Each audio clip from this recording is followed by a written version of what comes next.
Good morning. This might be the last time you get to harass me. When would any other time be? Really tough the next time you For what? get negotiations, CBA. Wishful thinking. Andre, like, obviously this is a huge thing. You're Jersey going. Thoughts about, like, you could be the first. You're going to be the first of a lot of guys. This whole era is going up there. You thought about what that means for you to be the first one of. Obviously, Steph's going to be huge. Draymond, Kevin, Clay. Like, what does it mean to you that you're the first one that goes up there? It's one of my favorite Mark Jackson quotes. Father Time is undefeated. So, I was able to come in, 9 years into the league. And so I had the opportunity to kind of help those guys as they were younger coming into their own. But then also, it's rare, I think, in professional sports. You see a guy that's kind of still in his prime and kind of take a back seat or actually willingly move out the way for the up-and-coming guys. I mean, Steph, he didn't make it. It wasn't that hard to move out the way. Clay, too, Draymond, too. And so it was just a great, unique situation. It's actually funny that you start to celebrate it while it's kind of still going on. Those guys are still on the court, still playing very well. Amanda Chin and I were looking at some dates, and this date was perfect. I mean, it worked out perfectly with Clay being able to be here. I think my first time coming back to a game was Clay's return game with the busy schedule. So I think it's been beautiful, though, because I haven't been able to – I don't know if you're ever really able to appreciate kind of what you've done because you're still in it. And my life right now is like I'm still in it. It's even more busy. So hopefully get a chance to properly reflect. But just that competitive nature and spirit, like you never really get a chance to appreciate your accomplishments. Along those lines, Andre, do you know what this team's legacy is? Have you gotten enough distance now to be able to look back and say, this is what the Golden State Warriors did or who we were in terms of changing the league, the game? I think in arguments, I have some pretty good arguments, but there's been a few times I've been able to think about some of the things we did. But I think the reason why we had so much success is because when we won the first one, it was almost like we have to do it again to prove that it wasn't a fluke. And then once you win the second one, you're like, all right, we got to do it again because nobody can touch us. And then we got to do it again because we're supposed to do it again. And that's just, I think that's just unique characteristics of great athletes, the ones who are never satisfied. And I think we just kind of, that was in the DNA of every individual, and it just kind of got bred into the fabric of the organization. I think from the top down, everybody just wanted to continue to win. I mean, you heard Joe talk about it throughout his times. People might have taken what he said, the right or wrong way, but he's just a competitive guy, and that's just his competitive spirit. You talk about Steve Kerr. I don't know how many championships he has because there's so many. Right? It's crazy. He's catching Phil Jackson already, right?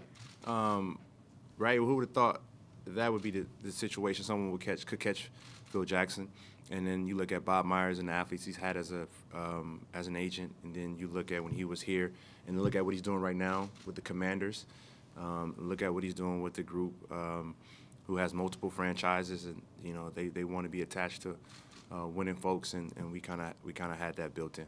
And Rick Welts as well, Hall of Famer, created All-Star Weekend, and just globalizing the game of basketball. We just had winning was just all throughout everyone involved. Hey, Andre.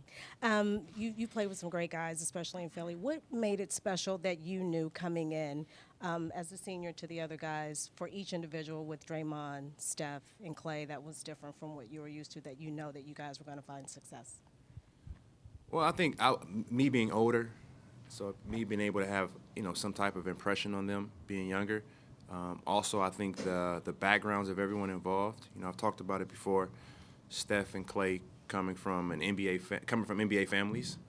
They weren't fazed by much. Like the glitz, the glamour, the lifestyle, all that comes with being a professional athlete. There's a lot of traps just waiting for you, and I'm speaking in terms of notoriety, the fame, you know, Sports Center, what you're playing for. You're playing for statistics, you know, all those things. It didn't faze them, and it kind of, you know, fell into their personalities. You know, like they're not moved by most things professional athletes are moved by, and so they had a calmness to them, a carefree spirit to them, which makes them great. But on the other side of it, you need balance as well. And so you need someone who's hungry. You know, one of my favorite things about Draymond is he would always say, like, what's your why? Like, why do you play the game of basketball? And it really shows up. You know, I always talked about how it shows up in the playoffs. And, you know, Draymond can say you can play for money, you can play for fame, you can play for different things. But if you don't actually love the game, then it's going to show up at the worst or best time, depending on what side of the ball you're on. And so he was a guy who was passionate, who loved the game of basketball. He had that fierce, you know, that fierce competitive nature, Draymond being Draymond. But if we don't have that, and you don't have that balance, and then I kind of fell in between in the middle of it all, you know, coming in, playing 9 years into the NBA, you know, having individual success, some type of team success, playing on the Olympics, seeing that type of success, and then just kind of seeing how things were built with our roster. We had an opportunity to do something special, specifically with that first year we won a chip. And then you really get to see who folks are with how they respond to winning the championship. Like the work, like we upped our workload after we won it. And I think those are the things that are like really special that I can reflect on and say, you know, that's what really set us apart. Dre, congratulations. One, what were your emotions when you got the call? And it's one thing to say that they're going to do it, but to call like, okay, this is a date, this is real. Like, what were your emotions then? And also, what does it mean for your son to have been old enough to have seen you play, to be a part of this journey, to get the lessons that have come with your career? Yeah, it's really interesting. Raymond was trying to track me down for some time, but I didn't know it was for this. I thought there was another request. So I did see his email, and he was trying to set this up, but I thought it was for something else, actually. So I kind of like, I was delaying it. But I've been super busy, which is, it's just been like, it's been somewhat of a roller coaster, but like a beautiful roller coaster where, like, it's hard to really grasp in real time. Like, I know what it means. You know, I've been watching basketball since I was 4 or 5 years old. Like, I'm a student of the game. Like, I know what it means to have your jersey retired. And, you know, I like to, for me, it's just that competitive nature still there. Like, what's next for me? So I'm like 10 years ahead in terms of, like, planning. Like, no, I'm trying to get here. And so, like, that already happened. So I haven't allowed myself to properly enjoy it all. And that's just who I am. But I understand what it means. I understand what it is. And for me, I think I'm more happy for the other guys. You know, like I'm speaking after the game, and I'm really happy for people to see like what Steph Curry's built and how everyone else has reaped the benefits. Like it's just been a really beautiful thing. But when we set the date, we were looking at different dates. I saw the Dallas game. Like it was really easy. It was a Sunday. I'm flying back out on the red eye. Got to go back to work. Like that's just the nature of my life. But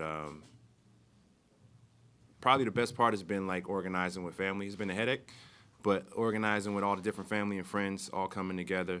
The older we get, the less time we get with each other, especially with my schedule. You know, NBA life is just like a fantasy world. Just come hang out. Now I'm like, I got a real jobs.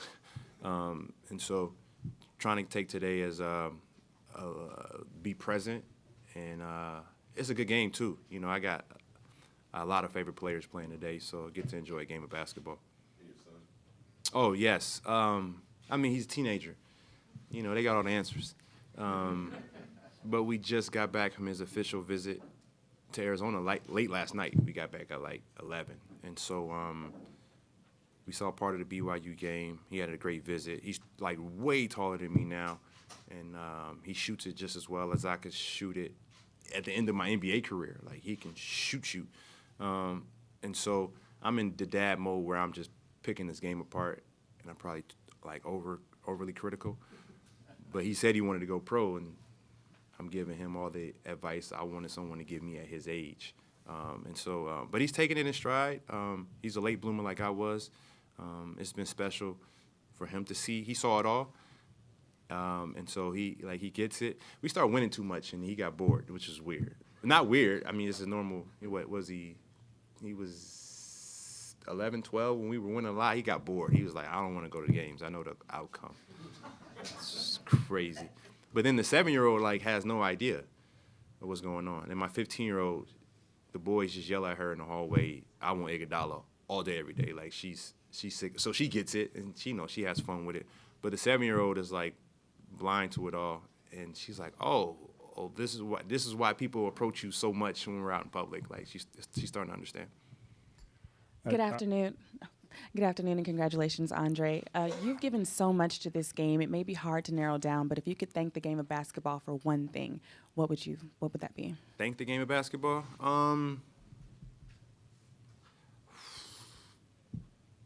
I think the game of basketball taught me business, and there's a fine line. I always, this is a lot of my conversations with the NBA. Is profits, and then there's the game, and there's just that crazy balance, and how do you get it all right? And so I've been able to see things from a different perspective. As a businessman, the margins are everything. What are you putting into it? What are you getting back? I took over an organization, and we had to make some tough decisions. I was like, whoa, this is real. And so you get to see that side. But on the other side of it, just having a love for the actual game of basketball and the product, the game has gotten so big now, everyone wants to criticize or scrutinize every little thing. We had an amazing weekend last week. I haven't seen the city like this since I've been here. The city was vibrant. I had to I was in the Tenderloin and forgot. It was clean. Right? I was driving down the street, and I'm like, wait, I know where I'm at, but it looks different. The city was just vibrant. I've never gone to a club here, and so all the players had all their, their sponsorship events. It was just a different type of vibe and feeling in the city that was just beautiful. And so I see that side of it, which is we're here celebrating the game of basketball. And so while everybody's criticizing it, there's criticism, and you don't want to overreact to it, because I think the good of it is everyone's constantly talking about the game of basketball. I saw hockey had a great weekend, and it was just a great opportunity for them to try to get some fans, but it's just no, it's just embedded in our culture. So rather people are complaining or loving the game, they're always going to be here. And so I thought Kevin Durant probably had the best statement. It's what are we going to do? You going to complain and just get rid of it, or just because the game was really good? There's some things we could tweak, but we got the energy, we got the competition back, and I think the game is in a really good space, and we probably have a deeper set of skilled players in NBA history in terms of 1 through 250 is really good. We're not as top heavy, and so everyone's always looking for the next star. It's hard to find the next star because there's so many that you can pick from the crew. So just those two things: just learning the business, and then actually being an expert at the game, and then kind of how to balance it all. All right, 2 more. Logan, go ahead. Obviously, hindsight's 2020 with Steph, but you were one of the people to have the foresight to see who he was right before he got to being who he was. What did you see in him in 2013 that made you say, I want to go and play with him? Well, I played with him in 2010. A lot of people forget about that, and it was tough for him to get on the court in the World Championships, just because he was a smaller frame, he was young, and he was, they were kind of grooming him into the potential part of it. We knew he was good, he could shoot it. There's no potential in shooting. You can, you can't.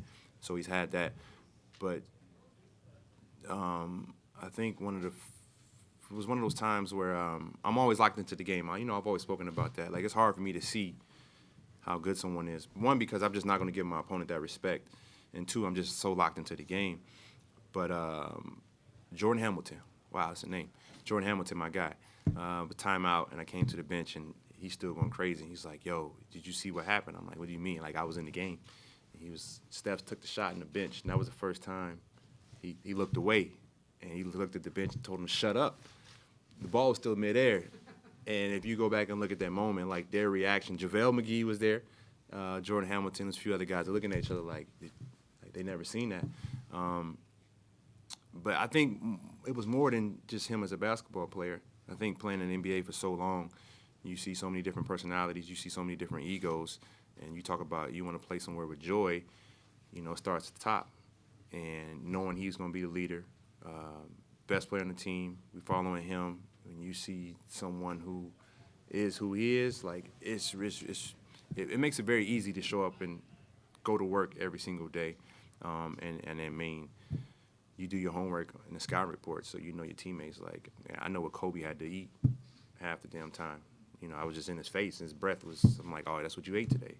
And so you study these guys, and you basically you know who they are. And knowing who Steph was, it was like, all right, cool. Like, I'm gonna enjoy playing basketball, being next to him. And one last thing. I'm sorry. One last one. You were somebody that you knew retirement was on the horizon the last few years, and it was something that you kind of planned for and seen potential things that you were going to do. Mm-hmm. What is retirement for you now versus what you thought it was going to be when you were about to retire? It's nothing like I thought it was going to be. I do not play golf. That was a surprise. My handicap's going the wrong way. But it's been. I'm around guys who are retired, and I see that side of retirement, and so like that. Now you talk about giving back to the game, giving back to the players. Now I understand. Like we passed the health and benefits set up for our retired players while I was on the executive committee. And I just thought it was common sense. Like, I didn't realize the impact until I had older players. Like, I had, like, a couple guys cry. Like, man, you don't understand, like, what this means. I'm like, what do you mean? Like, duh, we take care of each other. It wasn't set up like that because, no, it just wasn't done. And so, but now I'm seeing the other side of retirement and my guys, and now I understand, like, the mental health part of it. It's like, oh, okay. Like, it's different. And so that's something we've started to tackle as well on the PA side. And, yeah, we just I was talking on the Legends Brunch to Antonio Davis, who's now the executive director of the RPA, and we got some special things set up, and we just got to take care of each other. That's the other side of retirement. Andre, when you made that decision, or went along with that decision to come off the bench, I mean, that set such a tone for the strength in numbers culture that was so prevalent through 4 championships. At Steph, Clay, Dre, they all at some point, for one reason or another, had to come off the bench, and it was always, well, if Andre could come off the bench, what's our excuse? What's it mean to you to know that a decision like that has reverberated so positively throughout this organization, even to this day? Yeah, well, it's tricky. It's like you get thrown in a trick bag, we call it, because it could, as a professional athlete, you have to have the ego, you have to have that confidence, like who you are. You kind of have to be somewhat crazy. Like, you have to be overconfident. Like, it's a different level of confidence to be successful as a professional athlete, regardless of the sport. And so the stigma behind coming off the bench has always been what it's been in basketball. I think now we're starting to see with the salaries where they're at, like, you can make just as much money coming off the bench. And so if there's good in it, that would be the good. Like, no, you can still make a lot of money coming off the bench. And it's not that big of a difference than starting. You're seeing some bench guys be paid more than, maybe that 4th or 5th starter. And I just think the sacrifice is a big part of it, and understanding, like, sacrificing for the greater good, and the greater good equating to winning. Now, winning trumps statistics, which that's the fine line in professional sports, too. It's like, I got to get mine so I can get paid because this window's so short.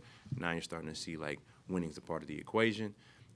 You get the guys later in his career, he'll take his salary's coming down regardless because he's getting older, but now he's a winner and the teams need him, and so it'll extend his career. So if you look at the grand scheme, not a 2 or 3 year window, but a possible 7-year window, which is what it was for me. I played 10 more years. Coming off the bench actually extended my career, and you look at the grand scheme of what I've been able to do in this community in the Bay Area, Silicon Valley investing, it's actually increased on potentially on the personal wealth side. Great, thank you. Yep. Appreciate that.